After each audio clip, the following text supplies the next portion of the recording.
What is up, everyone? Welcome to the Mind of Marsal podcast. This is episode number 153, and I am your host, Armando Marsal. You can check out all of my work over at fantasyguru.com, and you can find me on X, formerly known as Twitter, at Armando_Marsal, as well as on Instagram, Threads, and TikTok at Mind of Marsal. Remember, folks, if you're enjoying the podcast, enjoying the content, please make sure you're subscribing, rating, reviewing, or liking the podcast wherever it is you're consuming it. Every bit of your support does help the podcast continue to grow. Before jumping into today's episode, I just want to thank each and every one of you for tuning in.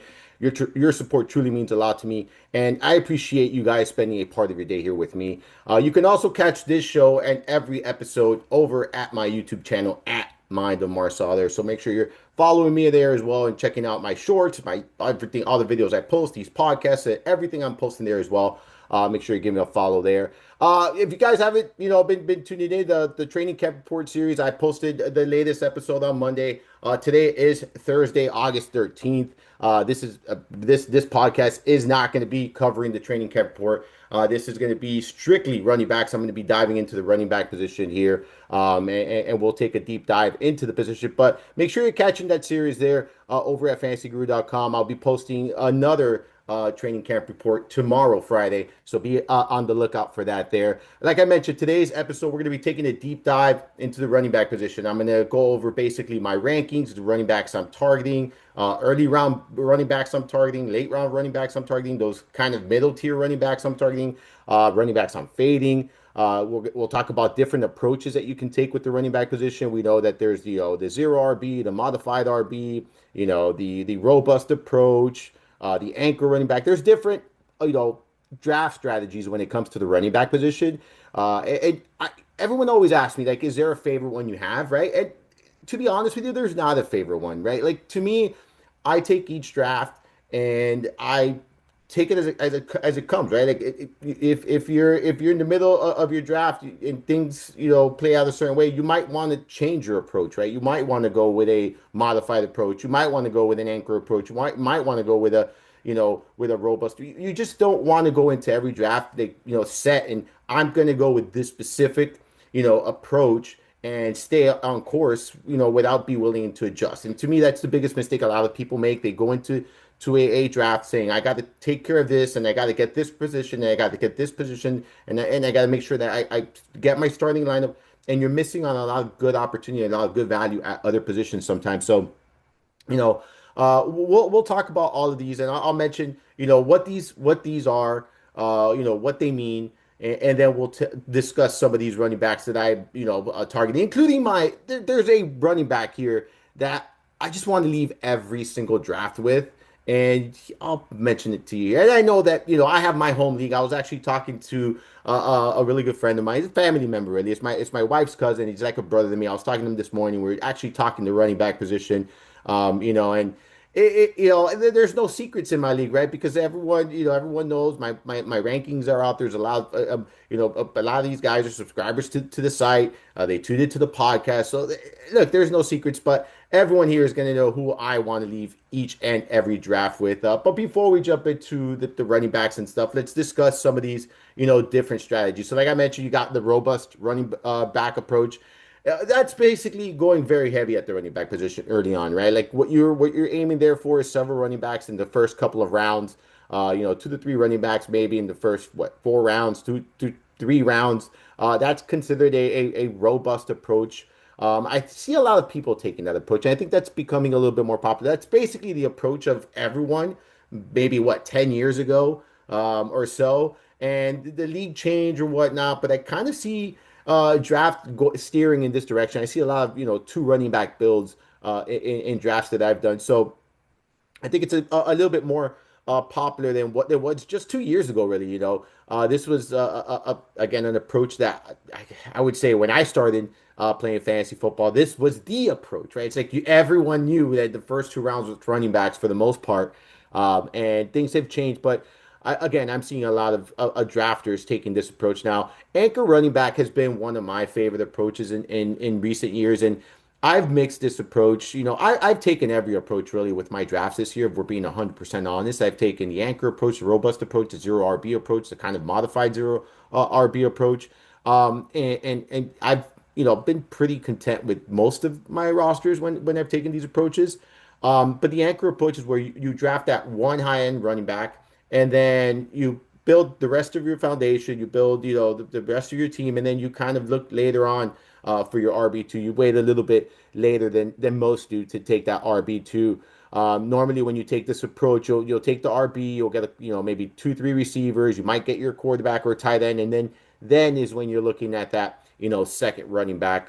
Zero running back approach. I think everyone's pretty familiar with this. This is when you basically avoid the running back position early on in the draft, and you just focus on getting wide receivers. You're probably going to take it if you take this approach. It's likely because you're doing it with the elite tight end, elite quarterback, as well as your wide receivers there, and then you might even target your flex guy before you take that first running back. So that's a zero RB approach there. Modified zero RB is kind of like the zero RB, right? But you don't necessarily wait as long to take that RB. Maybe you take your first, running back in the maybe fifth round, instead of waiting all the way to the eighth, ninth, 10th round. I've seen people wait 10 plus rounds to take their running back, right? So everyone has different draft strategies. Everyone have different, things that and approaches that they're comfortable with. When I get asked this question, like, what's your favorite approach? What's your favorite, draft?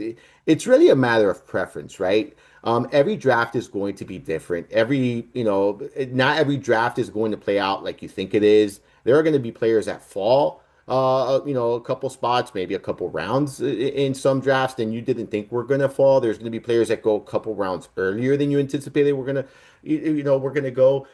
It depends on your league settings. It depends on the size of your league. I tend to think that in leagues that are larger, like 14 teams, 16 team leagues, I kind of prefer drafting in the middle, right? And in smaller leagues, I prefer the corners, like the edges, like the 1, 2, 3 spot, the 10, 11, 12 spot. Like I kind of prefer the corners, but I'm okay with the middle as well, right? So like it really depends, and I take each draft as it comes, right? Like I approach each draft as it comes. I go with a plan, of course, and I go with what I'm looking for to do.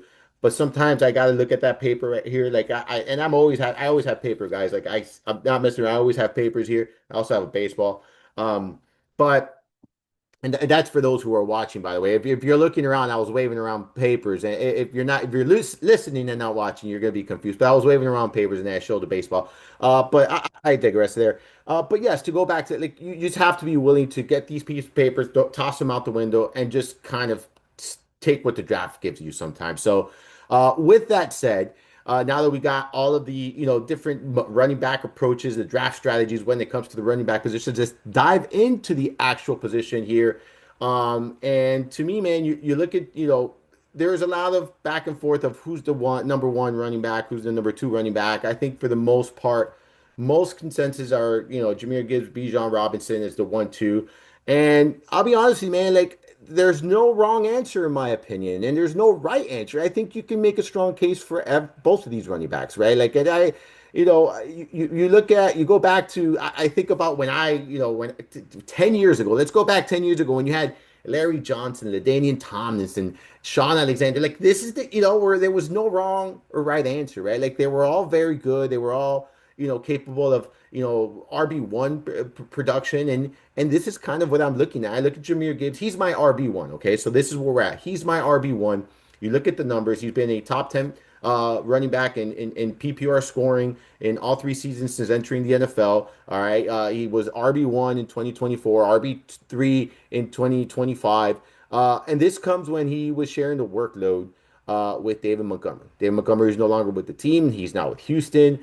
Gibbs has 300 plus opportunities in back-to-back seasons. We know that red zone and that goal line work is going to be significant for him. He's involved both as a pass catcher and as a runner. So for me, like he just checks off a lot of boxes. Look, the Detroit Lions offensive line is not as dominant as it was a year or two ago, right? It's really not. But this is still a very good offense. It's still a very solid offensive line. And this is, the team clearly has faith in Gibbs, and they've been leaning on him. He's been very involved in the passing game.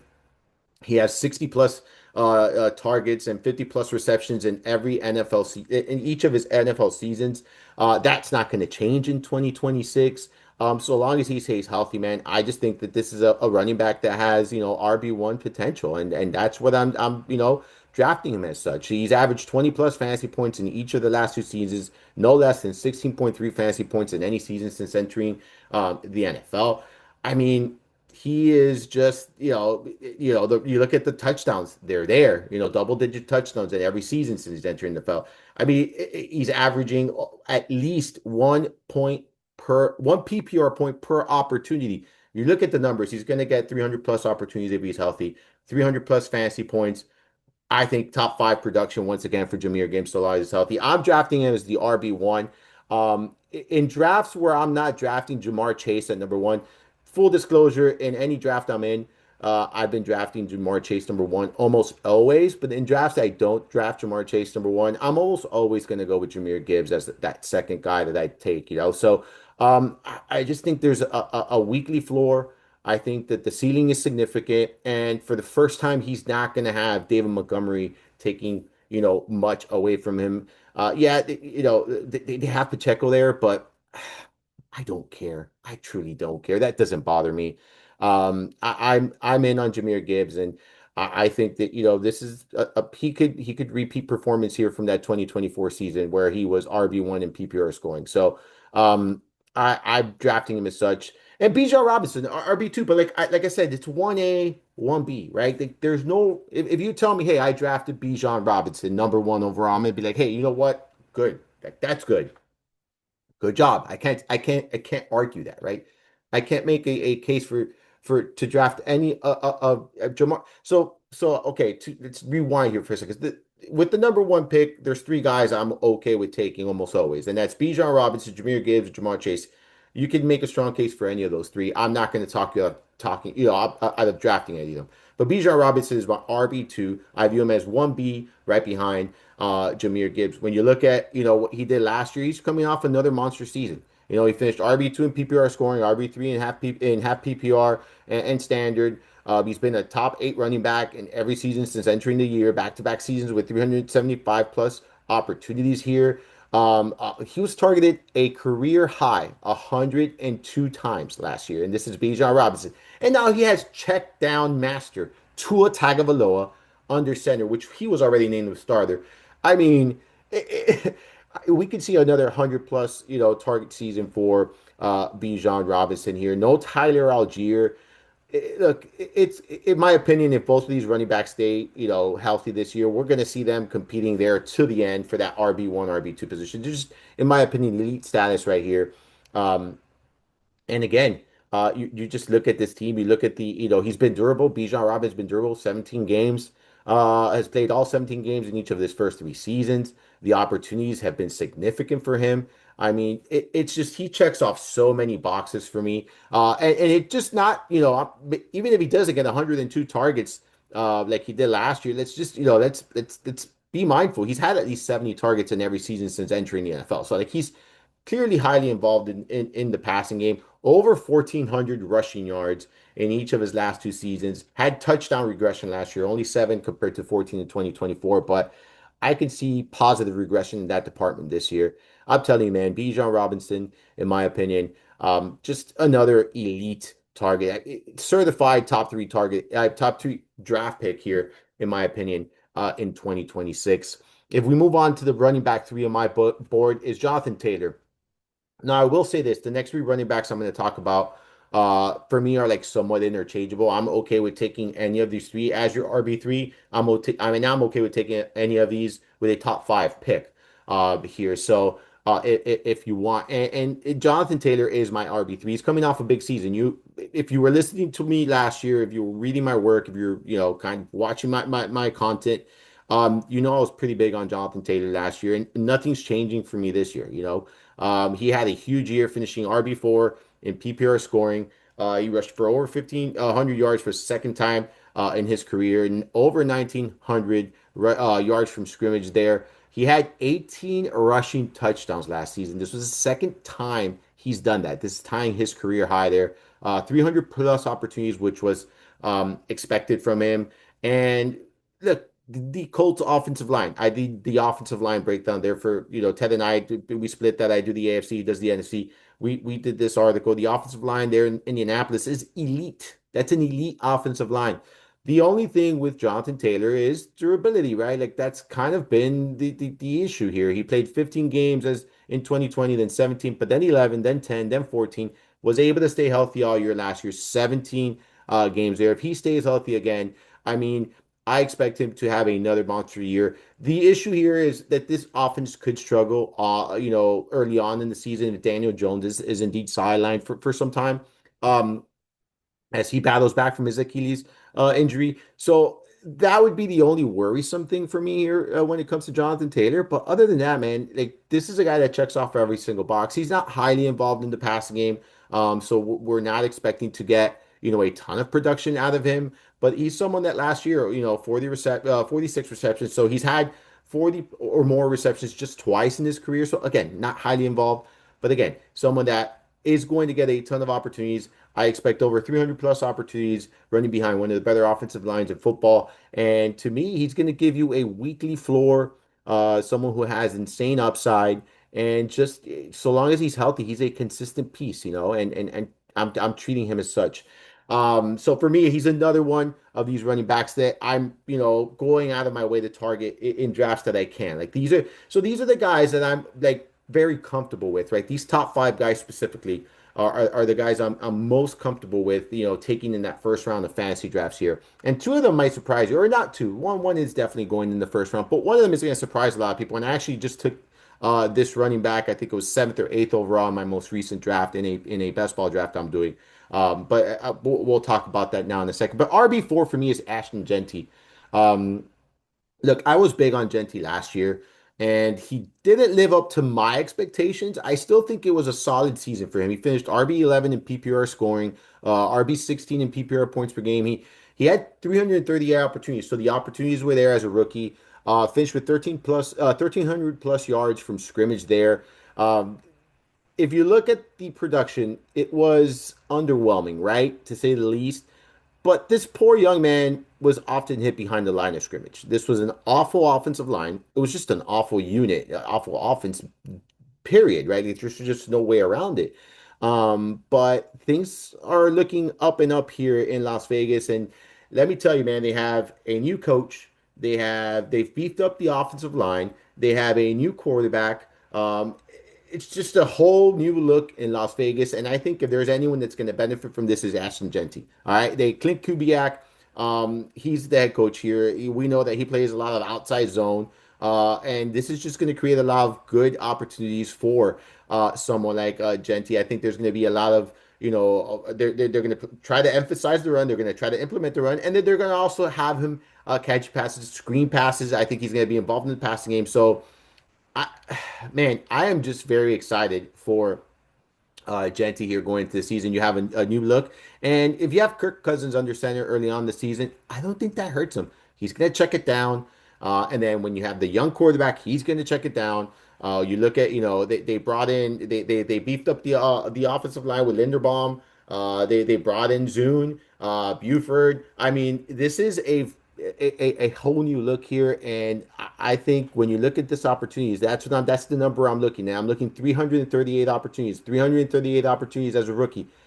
This is a team that's going to utilize this young man, and his situation, his conditions have improved.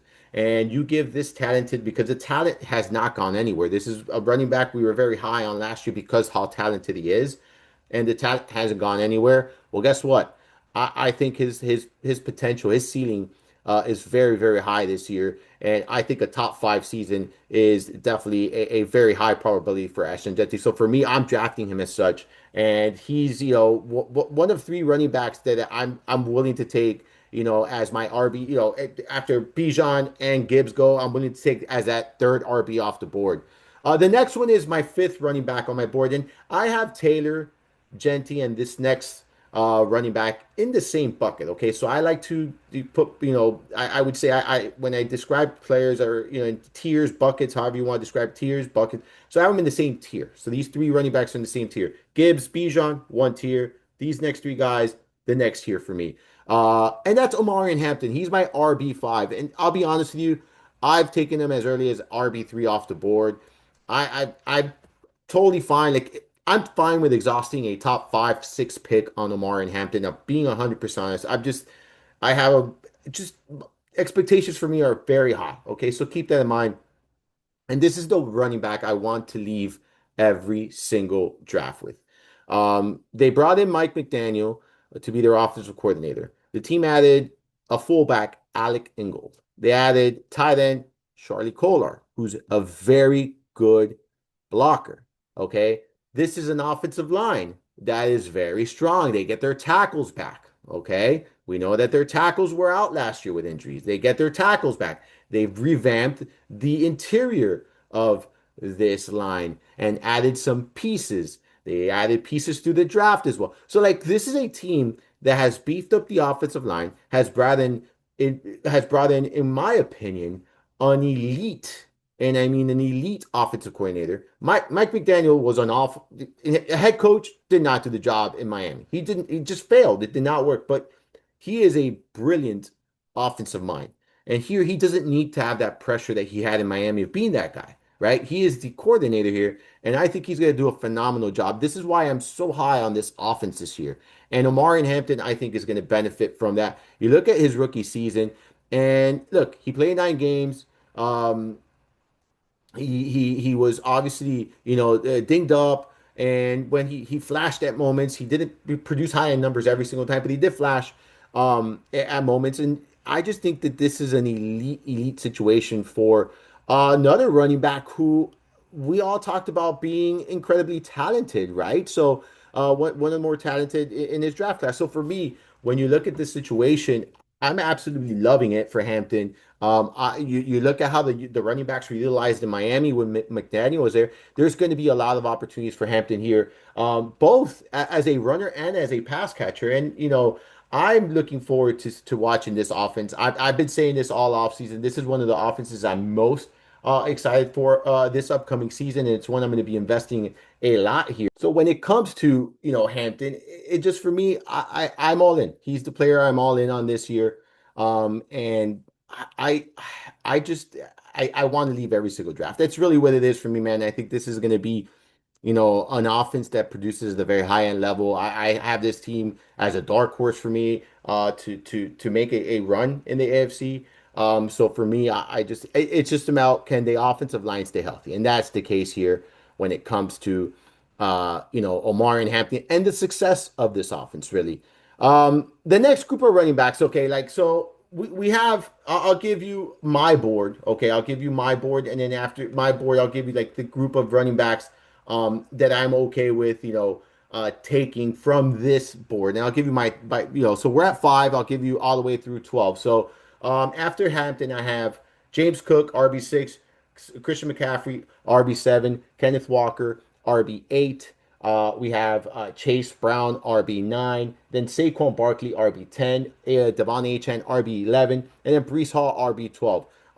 From that next group of running backs, like for me, I'm okay with targeting as my RB1. If I miss on those top fives, I'm okay with James Cook. He's been super consistent. We know this Buffalo offense is going to produce.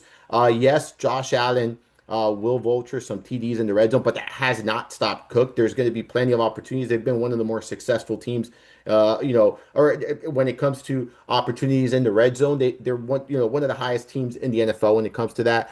So I'm totally fine with James Cook. Then for me, like Christian McCaffrey is the next guy. He's RB7. He kind of falls into that, and then when I had this conversation this morning with my with my wife's cousin, I told him it's not that I'm going out of my way to fade McCaffrey.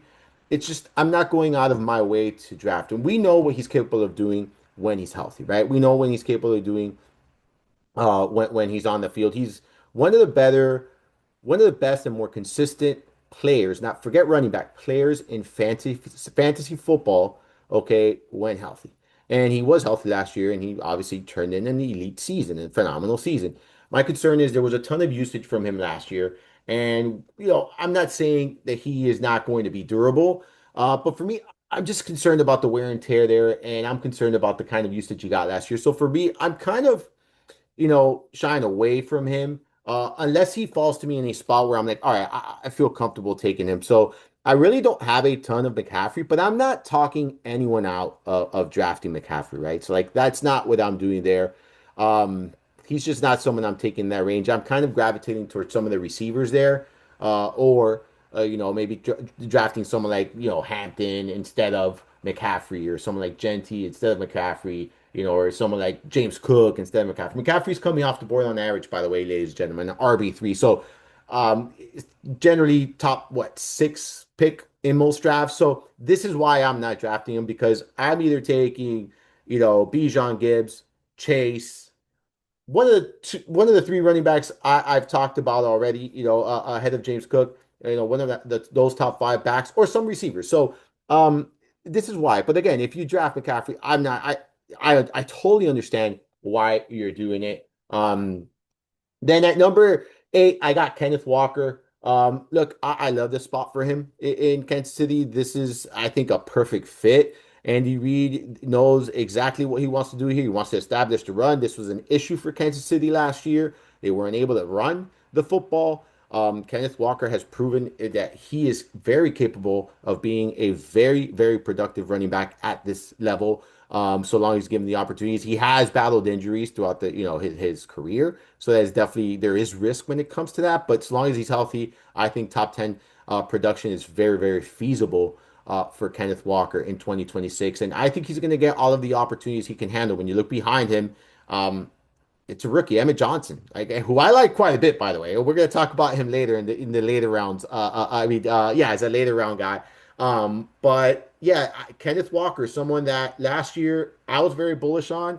He didn't get those opportunities that we thought he was going to get. More of a split workload there with Zach Charbonnet. Yet Kenneth Walker still returned value for those who invested in him. So again, a very, very talented very explosive running back, someone that's going to create some big plays there in Kansas City. And with Mahomes returning from, an injury, I think they're going to really lean on the run as much as they can here, especially early on in the season. So Kenneth Walker, man, in for potentially huge season here in 2026. Chase Brown, another running back that I like quite a bit here. We were on him last year. He was someone that got the opportunities last year in Cincinnati and delivered a very, very good season. RB8 in PPR scoring there. He had over 300 opportunities, 320 to be exact there, after 294 the previous season. Another running back that, is going to be involved in the passing game. Had 50 plus receptions in each of his last 2 years. And he's going to be the main feature back here. They really didn't address the running back position here. Behind them, Taj Brooks, Samaje Perine. That's what we got here, ladies and gentlemen. So Chase Brown, already getting good reports out of camp. All signs are pointing in the right direction. I have him inside my top 10. Someone I'm comfortable with as my RB1. The next two guys, not quite so. All right. Saquon Barkley kind of falls in that Christian McCaffrey category for me, where I'm indifferent. Like, I'm not fading, all out fading, but I'm not entering drafts with with the thought of I want to target Saquon Barkley, right? Like, these are two running backs that if you tell me at the end of the season they finished as a top 5 running back, it would not at all surprise me. But do I project them for that? No, I'm not. I'm not projecting that for them at all here. And this is the thing, right? When you look at Barkley's coming off the board on average, RB7, right? So like now we're talking about where they're being drafted. It's not necessarily just a player, it's actually where they're being drafted as well. So, Barkley is going ahead of Hampton, ahead of Walker, ahead of Chase Brown. I I don't feel comfortable taking Barkley ahead of those guys. I feel a little bit better about some of these guys that are being, drafted after him. So this is why the fade when it comes to Barkley. I still think he's talented. I still think, obviously he's going to get opportunities. But again, we go back to where he's being drafted and, coming off a down season. And is he going to be able to bounce back? There's just too many factors here where I look in some of these other guys and the situation is just so much better, so much clearer. And I think that there's just more seeing, more upside at this stage. Then HN, I'm out. Like, simply, I'm out. You know, I am aware that this is one of the more explosive running backs in football. I am fully aware that he's, despite being undersized, been able to stay healthy. I am fully aware that He's the only piece in this Miami offense. Fully aware, fully aware. That being said, this team has one of the worst offensive lines, if not the worst offensive lines in football, right? They have a new quarterback, Malik Willis, not really a check down quarterback, a new system, right? No longer Mike McDaniel's calling plays, no longer Tua Tagovailoa under center who freaks out and has to check it down. We don't have that anymore here in Miami. How often is Miami going to be competitive in games this season, right? How often are they going to have to abandon the run this season, right? It kind of reminds me of Brees Hall last year with the Jets, right? Where I love the talent, right? I love the player, but the situation is awful. And last year I made the mistake of, investing. And I don't even think Brees Hall's situation was as bad as Miami's situation is this year, if we're being honest.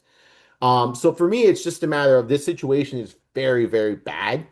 Um, RB8, I'm sorry, RB9, RB8 on average is when HN's coming off the board. And typically, in that 9 to 14 range, it's just too rich for my blood for the situation he's in, if we're being honest. So um I'm out. I'm out. I'd much rather invest in Brees Hall, who is my RB12. Like, and you're getting Brees Hall, what, two rounds, 15, 16 picks, 18 picks later, depending on how big your league is, almost 2 rounds later.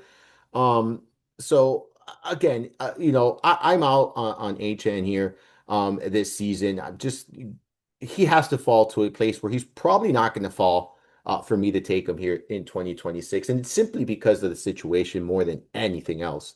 You look at Brees Hall, I have him as RB12. I think this is a great bounce back season for him, right? You have Geno Smith under center now, a little bit. I think there's going to be a little bit more. I don't want to say, all right, there is going to be a little bit more consistency. Stability is the word I always refer to when it comes to Geno Smith in this offense. I do think that there's going to be more stability in this offense here this year with him under center. And you look at Brees Hall, man, he's coming off a season where he truly disappointed. But someone that I think has extreme potential here. We saw it in 2023. He finished RB2. He's been, RB 7, RB6, RB17, RB20 in PPR points per game throughout his career. And the biggest difference, the biggest factor, I'm looking at the numbers right here, they're in front of me last year, was he went from catching 50 plus passes in his previous 2 seasons to catching 36 passes last year. He was targeted 75 plus times in 2023 and 2024. Each of those seasons, 75 plus times. Last year, 48 targets. I think we're going to see that change this year a little bit, right? I think we're going to see a little bit more involved in the passing game. I think there's going to be, again, more consistency when it comes to this offense, more efficiency. I mean, because last year was one of the most inefficient offenses in football. So I think a bounce back season here is certainly in order here for Brees Hall. And I have him RB12. I know it's a little bit aggressive, but again, I'm buying the talent, right? I'm buying the talent. I'm buying the opportunities. He had 291 opportunities last year, 285 the year before, 317 the year before that. I think 300 plus opportunities for Brees Hall is very much in order. They obviously gave him that nice contract there. So I'm in on Brees Hall in 2026. And I mean, I like where he's going. He's one of my favorite targets in that third round. Like for me, he's one of those that if you decide that you want to go receiver, in your drafts, he's that perfect third round guy, that you can, target there if you want, like if you're looking for that running back. So, yeah, man, I'm in on Brees Hall here in 2026. He's my RB12. Right, missing this. So and I'm going to say this. So Javonte Williams, he's my RB13. He and Brees Hall have been kind of flip-flopping in the RB12, RB13 range, RB12, RB13 range. I'm totally fine with also taking Javonte Williams as my RB1 if I miss on one of my top five guys. So again, Javonte Williams coming off obviously a phenomenal season. I talked about him when I discussed the Kings Classic draft.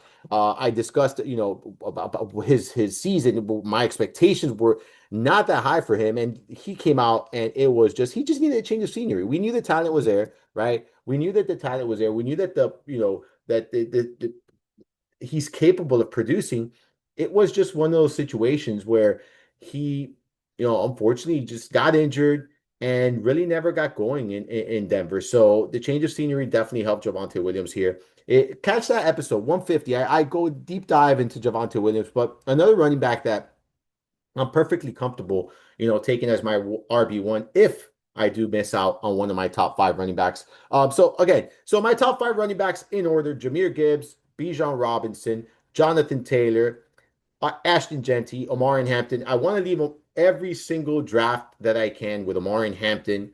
All right. If I miss on those five guys, the next guys I'm looking for as my RB1: James Cook, Ken Walker, Chase Brown, Javonte Williams, Brees Hall. Obviously, in no specific order, but I gave them to you. I gave you guys my running backs. Guys, I'm indifferent about in this range if you're looking for that RB1. Christian McCaffrey, Saquon Barkley. Prefer not ending up with one of them as on my RB1, but I'm not, not going to completely hate it if I do. And then there are two running backs and that are being drafted. Okay, I'm going by being drafted. I one of them I did not mention inside my top 12 because he's not inside my top 12. He's obviously not inside my top 13 either. HN, I'm avoiding. He's a running back that's coming off the board as a top 12 running back. I'm avoiding him. And then Derrick Henry's coming off on average as RB12. He's another running back. I'm avoiding in the early rounds here of fantasy drafts. Look, the Baltimore Ravens offensive line not that great. We're used to seeing this team have a very good offensive line, but they're not that great. He's another year older, obviously, a new system here in place in Baltimore. So not that it's a bad system for Derrick Henry. It's just for me, I'm out on Derrick Henry. Don't love the offensive line situation there for him.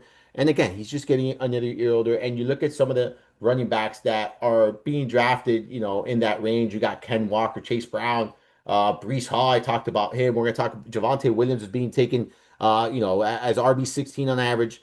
I rather go in that direction than someone like Derrick Henry. All right, let's dig into the next tier for me as far as, these are running backs that are just simply RB2 targets for me. Look, Travis Etienne, he signed a nice deal with the Saints. I expect him to be a featured back here. Yes, they have Devin Neal. There's Alvin Kamara. I get all that, but I expect Travis Etienne to be that RB1. This is an offense that I think produced more than what we expected last year, despite the lack of high end production at the running back position for this unit. So for me, this is exactly what the Saints needed. I look at Travis Etienne. You look at the numbers for him during his time in Jacksonville last year, coming out obviously a nice season there, but someone that's a dual threat running back, someone that can do a little bit of everything here. And for me, I think he's going to be their guy in every aspect. I think he's going to be yes, there's going to be Kamara. Kamara's going to take some opportunities. Yes, sure, maybe, but not enough for me to fade him. Right? You look at where he's going here in drafts. ETN coming off the board is RB18. On average, he's coming off when you look at drafters drafts. He's 43 drafters, by the way. I'll talk about that in a minute. 43 on drafters, 45 on ESPN, 45 on DK. Look, man, I think you're getting a pretty good and hot, a talented running back who's going to get plenty of opportunities there. We've already seen it, right? He has top 10 potential. He's done it twice throughout his career. And each of those seasons, there's one thing in common. He has over 300 opportunities. I expect 300 plus opportunities here in 2026 for him for the Saints. DeAndre Swift is one that I'm not going into every draft saying, damn, I want to go get DeAndre Swift. But man, when you look at his ADP, he's coming off the board as RB 23 on average, and that's just too cheap of a price for a running back in this offense who I expect to produce high end numbers. You look at, Swift. Let's just look at the numbers: RB17, RB15, RB21, RB20, RB19, RB15. Guys, RB23 is a discount considering the offense he's part of, what his usage is. 271 opportunities last year. I'm expecting another season, and that was in 16 games. I'm expecting another season of 270 plus opportunities from him. Yes, Monangai is going to be involved. Yes, we could see some weeks where Monangai outperforms and outproduces Swift. It could be frustrating, but as your RB2, giving yourself a player who has a pretty decent weekly floor, pretty nice upside on a very good offense with a solid offensive line. Sign me up, especially where he's going in drafts. RB23, like I mentioned. And again, you're not investing a high-end draft pick on him. He's 49, 50. You know, in a 10 team league, you're getting him in round five sometimes, right? Like in a 12 team league at back end of round four. I think this makes a lot of sense if you ask me. So he's someone I am very interested in. David Montgomery, he's probably one of my favorite targets at ADP. I look at where he's going. Sometimes you get him in this back end of the sixth round, seventh round. I've seen him go. Really depends on some of the drafts. It's not always you're going to get him there, right? You got to go fifth round, sixth round most of the time. But RB2, I expect him to be the feature back here in Houston, a team that continues to revamp their offensive line.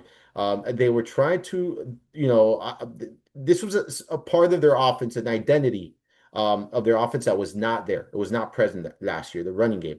And I expect it to be present this year with David Montgomery. He may not be the same running back he was 3, 4 years ago, when he was maybe, 2, 3, 4 years ago when he was at his prime, but I still think he has plenty of gas left in the tank, and I expect him to receive as many opportunities as he can handle here. Yes, Woody Marks will spell him off, maybe be the pass catcher here for Houston, but for me, David Montgomery, he's going to be the feature back here. I expect him to get the bulk of the work inside the 20-yard line, especially as they get closer to that goal line. I think there's going to be a lot of touchdown opportunities here. So for me, I really do like him here in this range. He's another one I'm aggressively targeting. He's actually one I'm aggressively targeting. ETN, I'm good with. Swift, I'm good with. Montgomery, I'm aggressively targeting here as a RB2. Another running back that I'm really that I'm really liking here is Jalen Warren. No Gainwell this year, so yeah, the team added Rico Dotto, but I expect Warren to be a very, very, very involved in the passing game, right? I do expect Warren to be very involved in the passing game. I also expect him to be someone who's going to get opportunities here, right? Like I don't expect this to just be where Rico comes in, it's now he's going to take off. No, I do expect this to be a committee, right? So let's be honest here. I expect this to be a committee. We kind of saw a committee, last year in Pittsburgh. I don't think that changes here in 2026.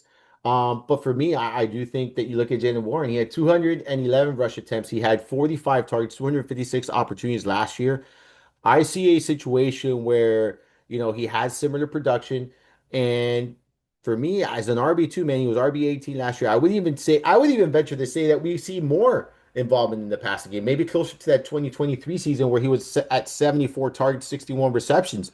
I think we get closer to that, with no game with us. So for me, I think he's going to be a quietly he's going to be a quiet PPR monster this season where the production, the pass game is going to be far more than expected, in my opinion. So I like Jalen Warren here where he's going. You look at draft boards, and I'll be honest with you, man. He's someone that has been kind of he's RB27, and I just think that this is a really good spot for him here. In Pittsburgh, another team with a very solid offensive line here. Kenneth Gainwell. This is another RB2 that I am looking at in 2026. He's generally coming off the board as RB35. I'll tell you, like if you go with a with so if he's more of an RB3 for me, okay? Like I do have him more in that RB3 range. Low end RB2, high end RB3 range. Um, and that's okay, right? Because he shared the workload with Bucky Irving. But I do think Gainwell is going to be very involved in the pass game. Like I think he is going to be the pass catching back in Tampa Bay. And I'll tell you this: if Bucky Irving has trouble staying on the field, Kenneth Gainwell could operate, as a feature back. Yeah, Sean Tucker would be involved, but still, they brought in Gainwell for a reason here in Tampa Bay. And for me, I'll be honest with you, man, I absolutely love where he's going. He's one of my most targeted running backs at his price range right now. RB35 to me seems like a very, very good price for someone who in PPR formats. So this is more so for PPR formats. If you're in a standard league, Jalen Warren, Kenneth Gainwell might not be the guys you want to target. As your RB2, these are more so for PPR formats. So keep that in mind. But for me, I think Kenneth Gainwell is definitely going to be very involved there in the passing game. A backfield that I guess there's going to be mixed reviews for, right? Is the Pats backfield, the Patriots backfield, which was basically a full-blown committee last year between Ramondre Stevenson and Travion Henderson. Travion Henderson, 222 opportunities versus Stevenson's 167 opportunities. Keep in mind, Stevenson played 14 games, Henderson played 17 games. When you look at a snap share, Stevenson, 60% of the snap shares in games he played. Henderson, 46% of the snap share there. 36% of the team's rush attempts for Henderson, 32% of the team's rush attempts for Stevenson. Both accounted for 9% of the team's target share. I'm expecting another committee here between these two running backs in 2026. We've seen already, Stevenson working with the first team. We've seen Henderson working with the first team. You look at the ADP for both of these running backs, and Henderson's coming off the board earlier than Stevenson. He's coming off the board RB24, generally, 60th, 65th on average. And then Stevenson, generally coming off the board 70, 75th on average overall, RB29. So for me, look, I'm taking the discount. I like both of these running backs. I'm totally fine with investing in this backfield, but you just have to understand what you're committing in, right? What you're investing in. I'm sorry, and that's a committee. That's a committee here, and I think there's gonna be some big moments for Stevenson.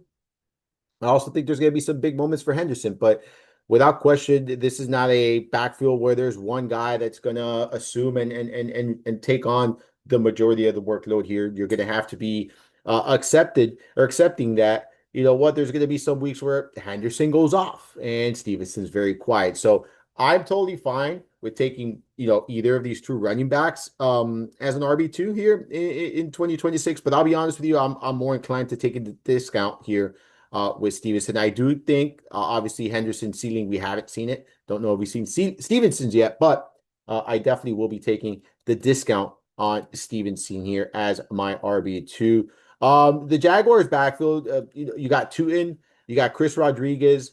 There's been a lot of reports here as far as early on. Tutin was the guy everyone was raving about. Reports have still been steady and positive, but we're also seeing Chris Rodriguez working his way into a role here now that he's healthier. We've seen both of them getting, first team reps here in practice and in training camp.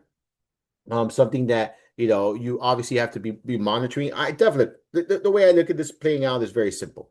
Tuin's going to be the early down back. Rodriguez is going to be the short yardage guy and the goal line guy, right? Like that's how I see this playing out. Tuin has had some fumble issues throughout his career. That's something that, obviously you have to monitor, have to keep in mind. If he struggles in that department, he could, hit the bench. I'm personally not overly investing in Tuin. He's coming off the board as RB25. I think that's a decent range. But again, he's going off the board where Jalen Warren's coming off the board, where Ramondre Stevenson's coming off the board. It's kind of in the same range as David Montgomery, DeAndre Swift. Guys, I'm just more inclined to draft here in 2026. So not someone I'm actively targeting. I'm actually taking Chris Rodriguez later on in drafts. I prefer him versus Tutin at their price tag now. Keep in mind, I do think Tutin is going to have more opportunities on the week-to-week basis than Rodriguez's. I just think Rodriguez's opportunities may be more valuable given where they might come. And I think he's just going to be a TD vulture here. So, again, Tutin, not someone I'm overly particular, like interested in and going all in on by any means. He's just someone that if he's there and I've been pouring in the draft round, looking for a running back, and some of the other guys are out, and I'm just looking for someone, maybe I'll click the draft button there when it comes to Tutin. But I do expect, a committee here out of, the Jaguars where Tutin's the early down guy, Rodriguez the late, the third down and goal line guy and short yardage guy. So that's how I envision this playing out. And then, of course, you got the Quint Allen that if, Tutin struggles or is out, could see a role increase there. The Broncos backfield is another one that's very interesting to me, right? So I want to talk about that one here. J.K. Dobbins is expected to be the early down back, the starting R.J. Harvey pass catching down back there for them. The third down role there. The team drafted Joe Coleman, so for me that's a red flag for Harvey, right? Because now if Dobbins goes down, this is not necessarily going to 100% be Harvey's job, right? I think that they drafted Coleman for a reason. I actually liked Coleman's draft profile. I thought he was a very talented back. I hated the fact that he landed here. Kind of reminds me of Drake May, where I loved the profile, as a rookie. I love what he brings to the table, hated the landing spot. And that's played out very good for Drake May. So look, I'm out on this backfield. I have had some shares of RJ Harvey. I don't mind taking RJ Harvey in, more so as a RB3/flex If in deeper leagues, if you end up with him in PPR more so as your RB2, just understand there's going to be a very low floor, I think, on a week-to-week basis. This is when everyone's healthy. Keep in mind when everyone's healthy. I do think that that week-to-week floor is not going to be as consistent. It'd be more volatile, I guess, is the right word. The word I'm looking for when it comes to this backfield. So that's that when it comes to the backfield here. But I do expect a committee. I don't trust Dobbins. He's already dinged up. He's has trouble staying on the field. I know he talked about, staying healthy or whatnot. For me, it's just very difficult to trust, right? Like he's someone that hasn't been able to stay healthy. I'm big fan of the player, big fan of the talent. I am rooting for him to stay healthy. I'm just not going to be investing in him in my fantasy leagues. So I just, very, very few spots do I see myself investing in Dobbins this season.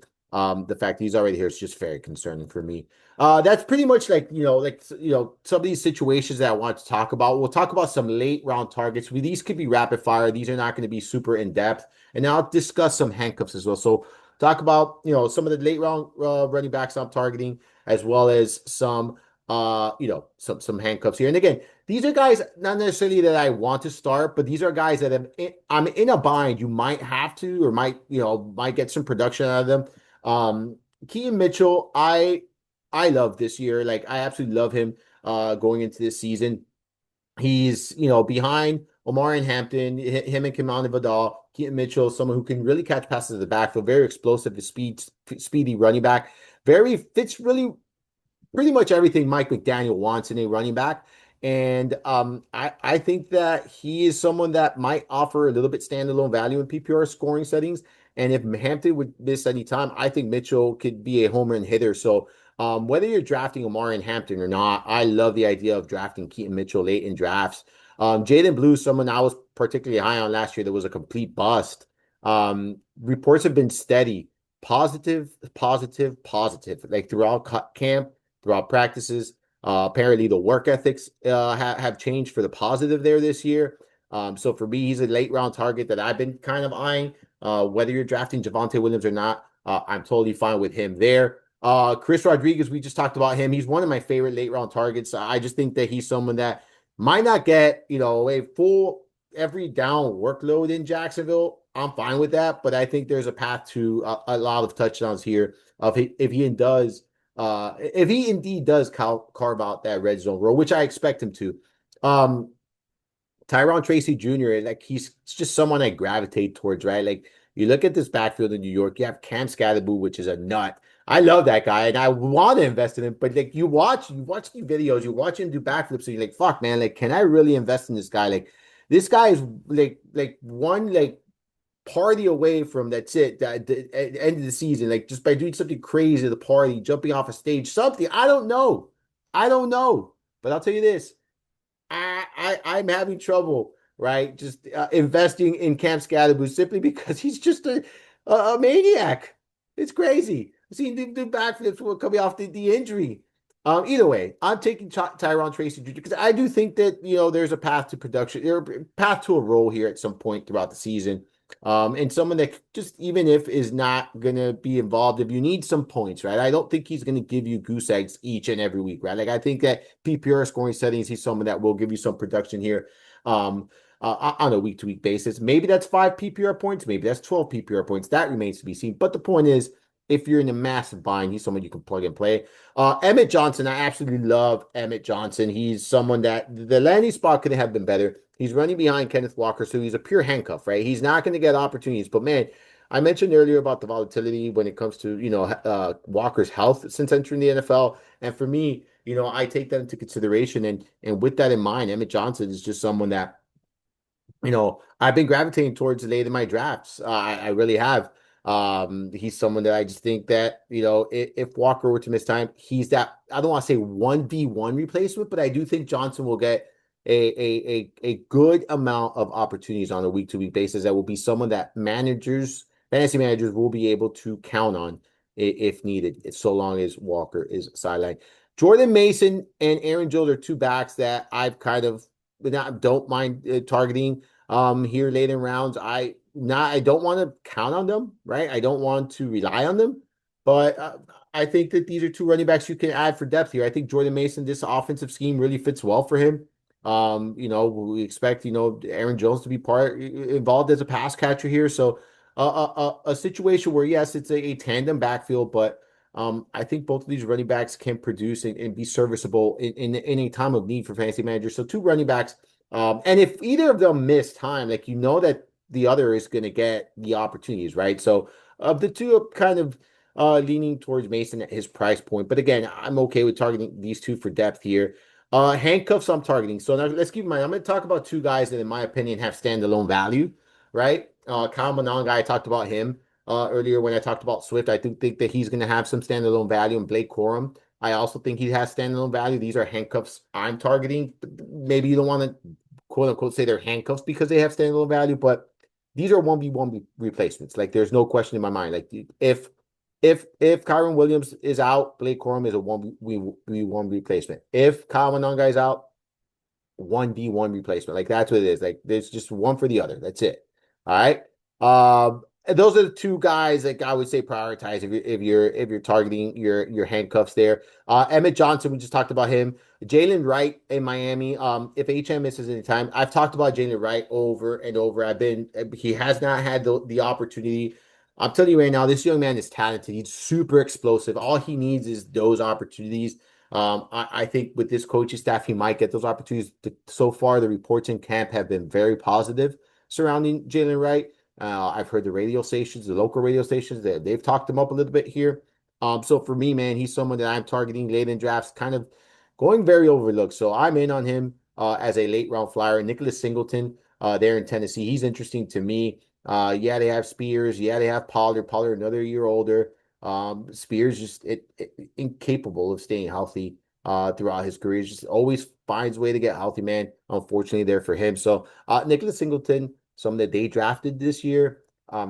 I think he's an interesting player, and I think he's an interesting prospect. Offensive line sucks in Tennessee, but you're not paying much here for Singleton. Mike Washington, especially if you're drafting Ashton Genty, I think he's a must draft if you're drafting Ashton Genty. They drafted Washington this year. This is not going to impact Genty, but someone who I think would be a very good 1v1 replacement if needed, if Genty were to miss any time. And then keep an eye on Ray Davis. He's been getting some positive, reports there in camp. We know James Cook is the featured back here in Buffalo, but if he misses any time, there could be some opportunities there for Ray Davis. So I know we've talked about Davis in the past before. I know he's been someone that really has never gotten going and has never gotten those opportunities, even when Cook has slowed down or even when Cook has missed time or has been, whatever the case may be, sitting games are out of control. Listen, Davis, he's someone that I think is a interesting handcuff to say the least in 2026. All right, so we talked all things running back here today. I gave you my guys, and I'll go over that again here really quick to chop it up here, close it out. So again, the five guys I'm really truly going aggressively targeting, the five running backs I'm hoping to get as one of them at least. I cannot get all five. If I could, I'd be winning every fantasy league. But if I could get one of these five guys, and this is in order, it's Jahmyr Gibbs, Bijan Robinson, Jonathan Taylor, Ashton Genty, Maureen Hampton. I want to leave with most, if not all, of my drafts with Maureen Hampton. I'm totally fine with taking Hampton as your as the third running back off the board. So, like I said before, Jonathan Taylor, Genty, and Hampton to me are interchangeable when you look at the bucket of running backs for me there. And those are the five running backs that man, I really hope I can at least leave each and every one of my drafts with one of those running backs because those are my top five running backs. If I miss on those, again, hey, you always have to look at the okay side of things, right? Like the bright side of things. The bright side of things, you still got James Cook, you still got Ken Walker, you still got Chase Brown, Javonte Williams, and Brees Hall. Guys, I'm a little bit indifferent about Christian McCaffrey, Saquon Barkley. Guys, I'm fading early on. Derrick Henry, H.N. Then you got a ton of other guys that I discussed, ladies and gentlemen. I gave my must-have. I gave my tiers. I gave my handcuffs. I gave the late round guys I'm talking about.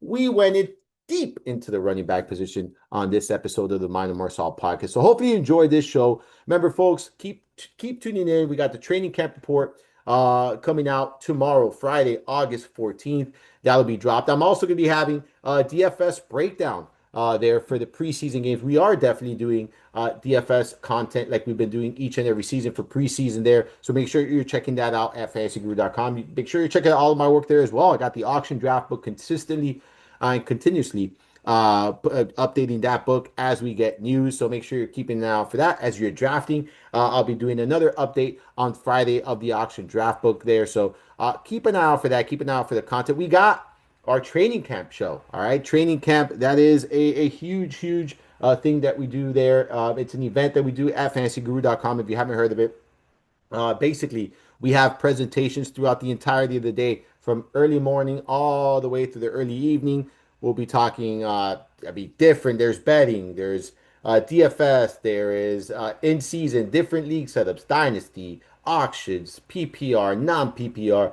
Uh, you're talking college sport. You're talking a little bit about everything. It's an event where each and every one of our staff members presents, has a presentation and talk about it. They interact with the subscribers. You have to have a ticket to get into this. And then at the end of the night, everyone that had a ticket to this event gets invited to a poker game. So there will be an online poker game with myself, Jeff Mance, Russell Clay, Rob Brink, everyone that's involved, and everyone, Ray Flowers, everyone, Ted Schuster, everyone that's involved. All right. We have Russell Clay, Tyler Beaker, whoever wants to play poker. Rich Mileto, we all get in there. We all play poker. So make sure you're checking out the training camp there. And remember, if you're liking this show, if you're loving the podcast, if you're loving the content, please make sure you like, follow, rate, review the podcast wherever it is you're consuming it. It does help the podcast continue to grow, and it is much appreciated. And again, you can find me at the Twitter machine there at Armando_Marsal, as well as on Instagram, Threads, and TikTok at Mind of Marsal. You can find all of my work over at fantasyguru.com. Once again, I appreciate you taking some time out of your day to tune in to the podcast. Hopefully you enjoyed this week's journey through the Mind of Marsal. Until next time.